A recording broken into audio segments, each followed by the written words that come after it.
ഇരട്ട പൗരത്വം സംബന്ധിച്ച വിഷയത്തിൽ നിർണായക തെളിവ് ബ്രിട്ടൻ ഭാരതത്തിന് കൈമാറിയതോടുകൂടി തന്നെ കളം മാറ്റിച്ചവിട്ടാൻ ഒരുങ്ങിയിരിക്കുകയാണ് പ്രതിപക്ഷ നേതാവ് രാഹുൽ ഗാന്ധി. വീണ്ടും ജാതി സെൻസസ് വിഷയം ഒന്നാളിക്കത്തിക്കാനുള്ള പരമാവധി ശ്രമം നടത്തുകയാണ്. കഴിഞ്ഞ 21 വർഷത്തെ രാഷ്ട്രീയ ജീവിതത്തിൽ തനിക്ക് പറ്റിയ ഏറ്റവും വലിയ തെറ്റ് ജാതി സെൻസസ് വിഷയം നേരത്തെ നടത്തിയില്ല എന്നതാണ് രാഹുൽ ഗാന്ധി പറയുന്നത്. ജാതി സെൻസസിലെ തനിക്ക് പറ്റിയ ഏറ്റവും വലിയ തെറ്റാണ് എന്ന് പറഞ്ഞ രാഹുൽ ഗാന്ധി കോൺഗ്രസ് പാർട്ടി അധികാരത്തിലുള്ള സംസ്ഥാനങ്ങളിൽ ജാതി സെൻസസ് നടത്തുമെന്നാണ് ഇപ്പോൾ പ്രഖ്യാപനം നടത്തിയിരിക്കുന്നത്. വരാനിരിക്കുന്ന ബീഹാർ തിരഞ്ഞെടുപ്പ് മുന്നിൽ കണ്ടുകൊണ്ട് തന്നെയാണ് രാഹുൽ ഗാന്ധി കരുക്കൾ നീക്കുന്നത്. ഇനിയും എന്തെങ്കിലുമൊക്കെ ഗിമിക്കുകൾ കാട്ടി നിന്നാൽ മാത്രമേ ജനങ്ങളെ കയ്യിലെടുക്കാൻ സാധിക്കൂവെന്ന് മനസ്സിലാക്കിയ പ്രതിപക്ഷ നേതാവ് സ്വയം കുഴികൊത്തിക്കൊണ്ട് അതിലേക്ക് ചാടുന്ന തീരുമാനങ്ങളാണ് ഇപ്പോൾ എടുത്തിരിക്കുന്നത്. താങ്കൾക്ക് തെറ്റുപറ്റിയാലും ഞങ്ങൾ പൊതുജനങ്ങൾക്ക് തെറ്റുപറ്റില്ല എന്ന് തന്നെയാണ് ജനങ്ങളുടെ വികാരം.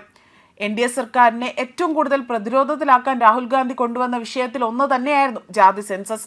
നിർഭാഗ്യവശാൽ കാര്യങ്ങൾ രാഹുൽ ഗാന്ധിക്ക് വിപരീതമായി തന്നെ വരികയാണ്. ജാതി സെൻസസും തിരഞ്ഞെടുപ്പിന്റെ ഭാഗമായിട്ടുള്ള കോൺഗ്രസ് പാർട്ടിയുടെ തന്ത്രം തന്നെയാണ് എന്നാണ് വിലയിരുത്തപ്പെടുന്നതും. ഇതോടുകൂടി തന്നെ രാഹുൽ ഗാന്ധി വീണ്ടും രംഗത്തെത്തുകയാണ്. എന്നാൽ ഇരട്ട പൗരത്വമുള്ള ഒരു വ്യക്തി എങ്ങനെയാണ് ഇനിയും MP കസാരയിൽ തുടരാൻ സാധിക്കുക എന്ന ചോദ്യങ്ങൾ പല കോണുകളിൽ നിന്നും ഉയർന്നു കേൾക്കുന്നതിനിടയിലായിരുന്നു ഈ വിഷയം പൊന്തി വന്നിരിക്കുന്നത്. രാഹുൽ ഗാന്ധി പറയുന്നത് ഇങ്ങനെയാണ്: 2004 മുതൽ ഞാൻ രാഷ്ട്രീയത്തിലുണ്ട്. ഇപ്പോൾ 21 വർഷമായി. തിരിഞ്ഞു നോക്കുമ്പോൾ, സ്വയം വിശകലനം ചെയ്യുമ്പോൾ ഞാൻ ചെയ്തതെല്ലാം ശരിയായ കാര്യങ്ങളാണ് എന്നും എവിടെയാണ് എനിക്ക് വീഴ്ച പറ്റിയതെന്നും എനിക്ക് കാണാൻ കഴിയും. ഒരു കാര്യത്തിൽ എനിക്ക് കുറവുണ്ട് എന്ന് എനിക്ക് വ്യക്തമായി തന്നെ കാണാൻ കഴിയുന്നു. ഞാനൊരു തെറ്റ് ചെയ്തു. OBC വിഭാഗത്തെ എനിക്ക് വേണ്ട രീതിയിൽ സംരക്ഷിക്കാൻ കഴിഞ്ഞില്ല. OBC വിഭാഗങ്ങളുടെ പ്രശ്നങ്ങൾ മനസ്സിലാക്കിയിരുന്നുവെങ്കിൽ രാജ്യത്ത് ജാതി സെൻസസ് നടത്തുമായിരുന്നു. ഇനി ഞാൻ എന്റെ തെറ്റ് തിരുത്താൻ പോവുകയാണ് എന്നും രാഹുൽ ഗാന്ധി പ്രഖ്യാപനം നടത്തുകയാണ് ചെയ്തിരിക്കുന്നത്.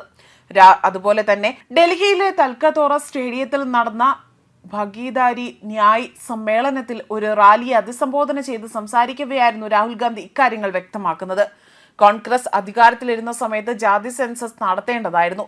പട്ടികജാതി പട്ടികവർഗ വിഭാഗക്കാരുടെ പ്രശ്നങ്ങൾ ഞാൻ മനസ്സിലാക്കിയിരുന്നു. എന്നാൽ OBCക്കാരുടെ പ്രശ്നങ്ങൾ മനസ്സിലാക്കാൻ തനിക്ക് സാധിച്ചില്ല എന്നും അതിൽ പരാജയപ്പെട്ടുവെന്നും രാഹുൽ ഗാന്ധി പറയുന്നു. അധികാരത്തിലിരിക്കുന്ന എല്ലാ സംസ്ഥാനങ്ങളിലും എന്റെ പാർട്ടി ഉടൻ തന്നെ ജാതി സെൻസസ് നടത്തുമെന്നാണ് രാഹുൽ ഗാന്ധി വ്യക്തമാക്കിയിരിക്കുന്നത്. അതേസമയം കഴിഞ്ഞ ദിവസമാണ് ബ്രിട്ടൻ രാഹുൽ ഗാന്ധിയുടെ ബ്രിട്ടീഷ് പൗരത്വം തെളിയിക്കുന്ന രേഖകൾ ഭാരതത്തിന് കൈമാറിയത്. അതിൽ പ്രധാനപ്പെട്ടത് ബ്രിട്ടീഷ് പാസ്പോർട്ട് തന്നെയായിരുന്നു. ബ്രിട്ടനിൽ പൗരത്വമുള്ള ഒരു വ്യക്തിക്ക് മാത്രമേ അവിടുത്തെ ഔദ്യോഗിക പാസ്പോർട്ട് എടുക്കാൻ സാധിക്കുകയുള്ളൂ. ഇതോടുകൂടി തന്നെ രാഹുൽ ഗാന്ധി ഇന്ത്യൻ പൗരനല്ല എന്നത് തന്നെ തെളിയുകയാണ്. ഇത്രയും നാൾ ഇന്ത്യൻ പൗരനാണ് താനെന്ന വാദം ഇപ്പോൾ കാറ്റിൽ പറത്തേണ്ട ഗതികേട്ടിലേക്ക് മാറുന്നു. ഇന്ത്യൻ പൗരൻ പോലും അല്ലാത്ത ഒരു വ്യക്തിക്ക് എങ്ങനെയാണ് പ്രതിപക്ഷ കസേരയിൽ ഇരിക്കാൻ അല്ലെങ്കിൽ ആ സ്ഥാനത്തേക്ക് ഇരിക്കാൻ സാധിക്കുക എന്ന വിലയിരുത്തലുകളാണ് പുറത്തു വരുന്നത്. ബ്രിട്ടീഷ് പാസ്പോർട്ട് അതിന്റെ വിവരങ്ങൾ ബ്രിട്ടീഷ് ഔദ്യോഗികമായി തന്നെ ഭാരതത്തിന് കൈമാറിയതോടുകൂടി തന്നെ കോൺഗ്രസ് പാർട്ടി അടക്കം ഇപ്പോൾ വലിയ അങ്കലാപ്പിലാണ്. അതായത് BJP പ്രവർത്തകനായ വിഘ്നേഷ് എന്ന വ്യക്തിയാണ് അലഹബാദ് ഹൈക്കോടതിയിൽ രാഹുൽ ഗാന്ധിക്കെതിരെ ബ്രിട്ടീഷ് പൗരത്വത്തെക്കുറിച്ച് വ്യക്തമായ അല്ലെങ്കിൽ ഇതിലൊരു വ്യക്തത വേണമെന്ന ആവശ്യവും ഉന്നയിച്ചുകൊണ്ട് ഹർജി നൽകുന്നത്. ഇതോടെയാണ് ഇക്കാര്യത്തിൽ ഒരു വ്യക്തത വരുത്താൻ കോടതി ആഭ്യന്തര മന്ത്രാലയത്തിന് കീഴിൽ പ്രവർത്തിക്കുന്ന പൗരത്വ സെല്ലിനോട് വിശദീകരണം ആവശ്യപ്പെട്ടു. പിന്നാലെയാണ് ഇതിന്റെ മറുപടിയുമായി ആ രേഖകൾ ബ്രിട്ടൻ ഭാരതത്തിന് കൈമാറുന്നതും.